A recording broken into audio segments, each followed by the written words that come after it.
everyone. We are joined today by Dr. Aria, who is a behaviour change psychologist and founder of the FIT method. So Dr. Aria is a weight management expert, and he's kindly joined us today to dispel some common myths about food, weight loss and eating. To be honest, myths that we, like most of us, believe to be true. So can we jump right in with our first myth? So the first one we've got is, I have to find the best diet to lose weight. Why is this a myth? We're a nation of dieters. So in the past year, around half the UK population has tried to lose weight, and 2/3 are trying to do it all the time or most of the time. So it's constantly on our minds. And often people are trying to find, all right, what's the most effective diet for losing weight? And so right now, low carb is very popular, keto, Atkins. In the 70s and 80s, low fat had a huge upsurge in popularity. And so that's something which is often dominating our headspace. But when we look at the research, we actually find that, so scientists at Toronto and Stanford looked at 48 randomized controlled trials, so the gold standard, into different diets, and they found that the weight loss differences were minimal. So what we find is that with a low carb diet, in the first 6 months, on average someone might lose an extra kilogram, but then over a 2-year period and longer, these effects peter out. Really? Yeah. And what's most illuminating is that if you look at the trend, what happens is people typically lose the largest amount of weight in the first 6 months. So you go on a diet, you lose weight, you feel good about yourself, but then people regain that lost weight. And researchers at UCLA looked at the effectiveness of diet strategies and found that actually up to 2/3 of people regain more weight than they lost. Really? Yeah. So it's fascinating. So diets are hugely ineffective. Hugely ineffective. Essentially. Absolutely. Society's first port of call and solution is ineffective at best and counterproductive at worst. And the researchers concluded there's little empirical support for even the notion that diets lead to lasting weight loss or lasting health benefits. So interesting. So I want to get your perspective as well on then how people can lose weight and make a change healthily, but we'll get to that at the end after the myth. So the second myth is, I need an intensive exercise regime in order to lose weight. Yes. Well, often people think, right, I'm going to lose weight. Let's do it. I'm going to go to every body pump class that every Monday morning. Every Monday morning, and I'm going to hammer myself until I'm in that kind of bikini body shape or whatever that means. And been there. If you've been there. And then what happens typically? How long does that last for? It lasts for maybe 4 days. That's really impressive, actually, to keep it going for 4 days. Yeah. I go once a day for 4 days and then think, I'm exhausted, I'm done. And what we know is that one of the biggest mistakes people make is that they try and make radical, life-changing alterations to their usual habits, and it's not sustainable. It's not something that we're able to keep up. So actually, one of the best things that we can do is to start small and steady. Wherever you are, whatever you're doing, start at that place. So if you're not used to exercising, then see if you can fit in a 5 or 10 minute walk. Or if you go to a yoga class every so often, try and go regularly once a week for that particular class. And gradually build up. And what you find is that after 6 months you look back and realise, gosh, I've now achieved so much more. In terms of where exercise fits in, it is important. So if we look at the scientific literature, we know that that initial weight loss comes down to the foods that we eat on a daily basis, day in, day out. But what happens is our bodies adapt physiologically to the reduced calorie intake. And so our bodies become more efficient and our metabolism slow down. And they actually start running on fewer calories. We also, when we lose weight, we tend to lose fat, but we lose muscle as well. And muscle is metabolically active. So when we have less muscle, our metabolism goes down. Exercise then plays a much bigger impact whenever it comes to keeping the weight off. So it's a sustainable. Hugely. It boosts our metabolism. It will help you to keep the weight off. And then we know that it brings a whole host of mental and physical benefits, cardiorespiratory fitness. It's one of the best things that we can do in terms of our well-being. But it plays a much bigger part when it comes to keeping that weight off. Rather than the initial diet phase of, I need to drop 10 pounds in a week or whatever, Yes, I mean, it will contribute to that initial weight loss, but we find that from the literature that it's a lot more potent over a longer term basis.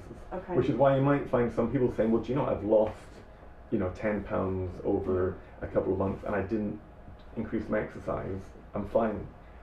But then if you track them in a year's time, 2 years' time, they probably regained that loss. Right. Okay, and very interesting. So the third myth is all calories are equal. Yes, I think that's something which a lot of people are often searching about or questioning. Yeah. In terms of calories, and for decades, scientists have worked on the metabolic premise that all calories are equal, and that it doesn't matter whether or not you get 100 calories from a Twix bar or a tomato. Essentially, it's the same. Yeah. Thankfully, nutritional science has evolved, and our understanding has developed with it, and we now know that the quality of the foods that we eat going in affects the quantity of calories being burned. Okay. So I'll give you an example. Right. So they did a metabolic study at Harvard, and they took a group of people and they gave them different eating patterns, and they found that when people had a low GI pattern of eating, so if we're looking at carbs, we're thinking more brown rice, quinoa, vegetables, oats, compared to high GI diet, which might be white rice, potatoes, white bread. People actually, even although they were eating the same number of calories and doing the same amount of exercise, their bodies burnt more calories. Right. And any individual day, they burnt 125 to 159 more calories. That's actually extremely substantial. Yeah. If you think what the recommended intake is 2,000 for a woman, then that's actually quite substantial. Absolutely. Yeah. It's the equivalent of walking for 30 minutes or doing 20 minutes of swimming laps every single day. Wow. So you can make a huge difference by beginning to tweak and tailor the quality of the foods that you're eating. Yeah, not making huge drastic changes, come Monday morning, but being more selective and slowly introducing different ways of eating. Absolutely, becoming more conscious of the foods that you're eating, and just making gradual changes. So noticing that having that grilled chicken sandwich opposed to on rye bread as opposed to maybe the burger that day. And that's actually a far easier approach to take than starving yourself silly for Monday to Friday in a bid to lose 7 pounds or whatever. Being able to make just gradual changes that don't impact your lifestyle hugely is so much easier. So much easier. Yeah. And that's what I found with my clients, is that they're saying, gosh, this is so much easier than I thought it'd have to be. Really? Most people, it's a struggle day in, day out.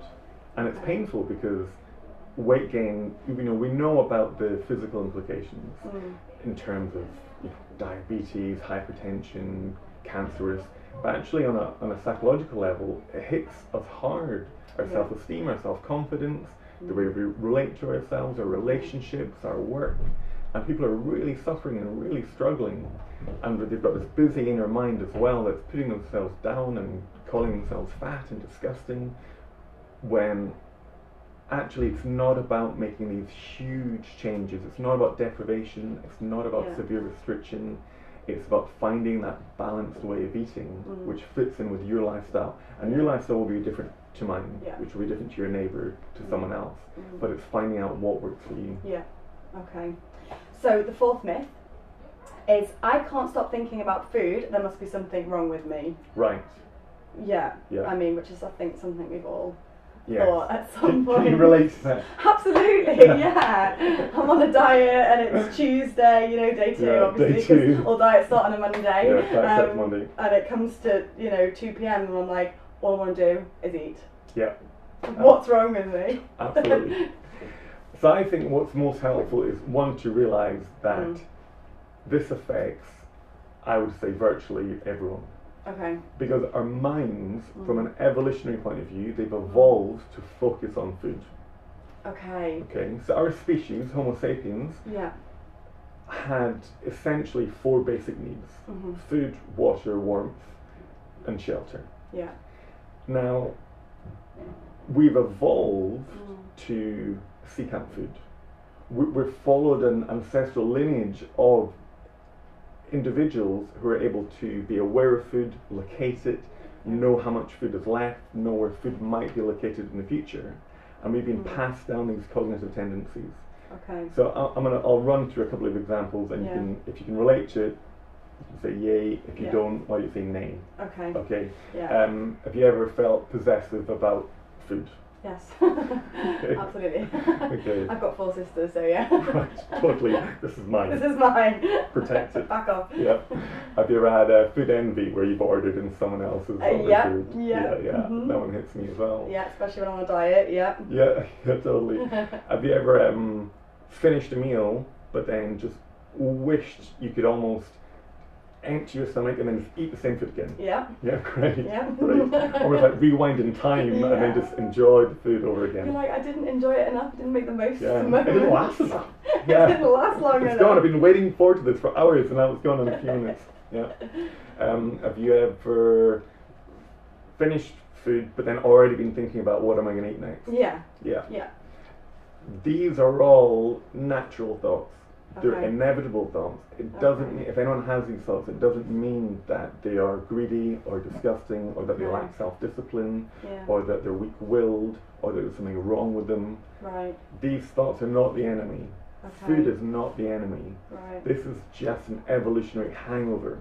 But we don't talk about it. You know, we don't generally share these thoughts with people. No. We all carry it in our heads and we put ourselves down and we think, what's wrong with me? Why am I still thinking about food? Why am I should be full. I should be full. Yeah. Why am I standing in the kitchen looking at Yeah. the cupboard thinking, what can I eat next? Until we're spinning spoonfuls of peanut butter and Nutella out just to scrape the last little bit.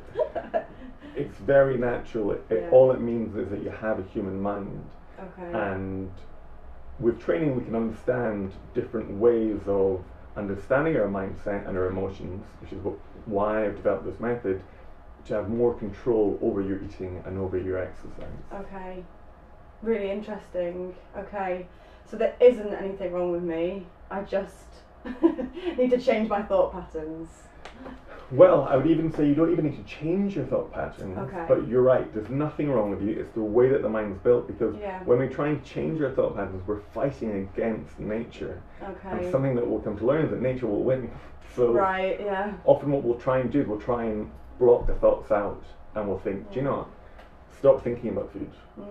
And what happens when you try and stop a thought is that it comes back even harder. Yeah. So what we resist in the mind will then persist in the mind. So it's more about just recognizing, okay, gosh, that's where my mind is going. Because our minds have a mind of their own. They will automatically come with thoughts and judgments and assumptions. And it's nothing that you're controlling, it's just popping up in your mind. So we can begin to change our relationship to thoughts and notice we're having the thoughts, but then without having to act on them. Okay. Every time we have a thought of, oh, I'm going to have, that extra spoon of peanut butter, we don't have to act on it. No. We can see the thought arise or the feeling arise, and then notice that it can pass too. Okay. So it's mindfulness as well. It's a huge part of it. Okay. Absolutely. Right. So the last myth is, I don't have the willpower to lose weight. And I think that's probably something which almost all of us have experienced too. Yeah. And it's helpful to look at the context again. So what happens, we go on a diet, we lose weight initially, we regain it, and then we think we must be weak-willed, we must be failures, and there's nothing we can do to change it. Yeah. And actually you haven't failed, the diet failed, but the problem is we place that burden of blame upon ourselves. Other people do too and think, gosh, you tried it but you've regained weight, and you're the one holding the fort, so it's your fault. When actually it's a strategy which is massively flawed. It's inevitable, it's going to fail, it's not your fault. Whenever we look at motivation in general, it's helpful to also know that it's a finite resource. Okay. It's a little bit like you wake up in the morning and you get a pot of willpower. Yeah. And studies show that as the day progresses, we use up that pot. So whether or not you That makes sense. Yeah, you can relate to that. You know, even if you're stopping yourself from going to Starbucks and getting, you know, that muffin with your coffee, you're using some willpower. Yeah. Studies show that even if you make a decision not related to eating, so your boss comes in and gives you more work when you're already stressed, and you withhold yourself and don't call Michael any names, and you say, yes, that's fine, thank you. Or you're looking after kids and they're screaming, and you manage to just somehow stay calm and say, it's okay. Yeah. Your fourth bowl of ice cream isn't necessary because, and you can explain it calmly, then that uses up the willpower. Which is why at the end of the day, people find it a lot more difficult. Right. You can resist having, you know, a packet of Oreos for breakfast, but when you finish your meal at night time and you're tired and your resources are low, it's a lot more tempting. There's no stopping me. Yeah. Yeah. Right, that's really interesting. Okay. Which is why, leading back on to what you can do to make a change, not necessarily lose weight, but make a change, right? Yeah. Is do everything gradually. Is that right? Absolutely. I'd say the first change we need to make is to our mindsets. Okay. So rather than thinking, I need to find a diet or I need to go on a diet, it's ditching that mentality and realizing that actually what I need to do is, or what would be helpful is just to make small, gradual changes to live a more balanced and healthier life. To almost take the shift away from weight loss and worry less about weight loss and more focus on how can I build a life right now that I feel good about, that I'm doing activities that I really want to do, that I'm interested in, that I'm eating foods that I love. Because it's also, you know, about balance. There's three main. So from my research, what I did was I interviewed people to find out what are the psychological processes involved in sustainably losing weight and keeping it off. And then I applied this framework analysis to build up this model. And the first foundation is self-awareness.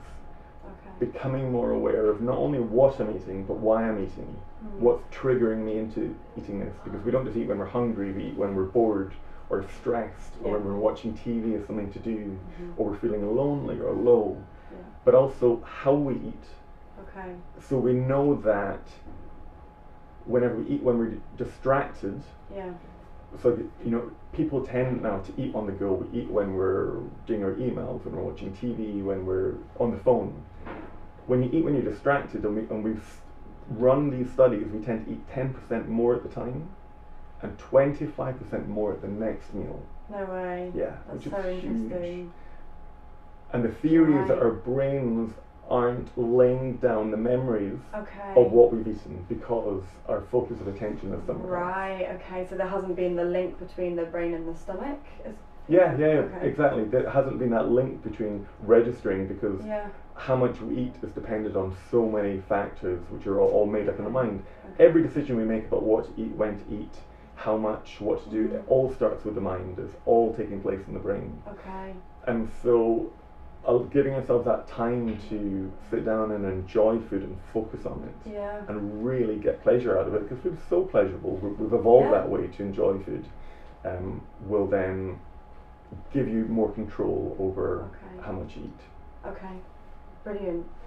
Well, that is honestly so useful and so helpful, and I'm sure there's tons of stuff that we can all take away from that. And if you'd like to find out a bit more about the FIT method, you can visit dr-aria.com. That's right? Is that right? Absolutely. Okay, and you can get in touch with Dr. Aria himself. So thank you so much for joining us, and we'll see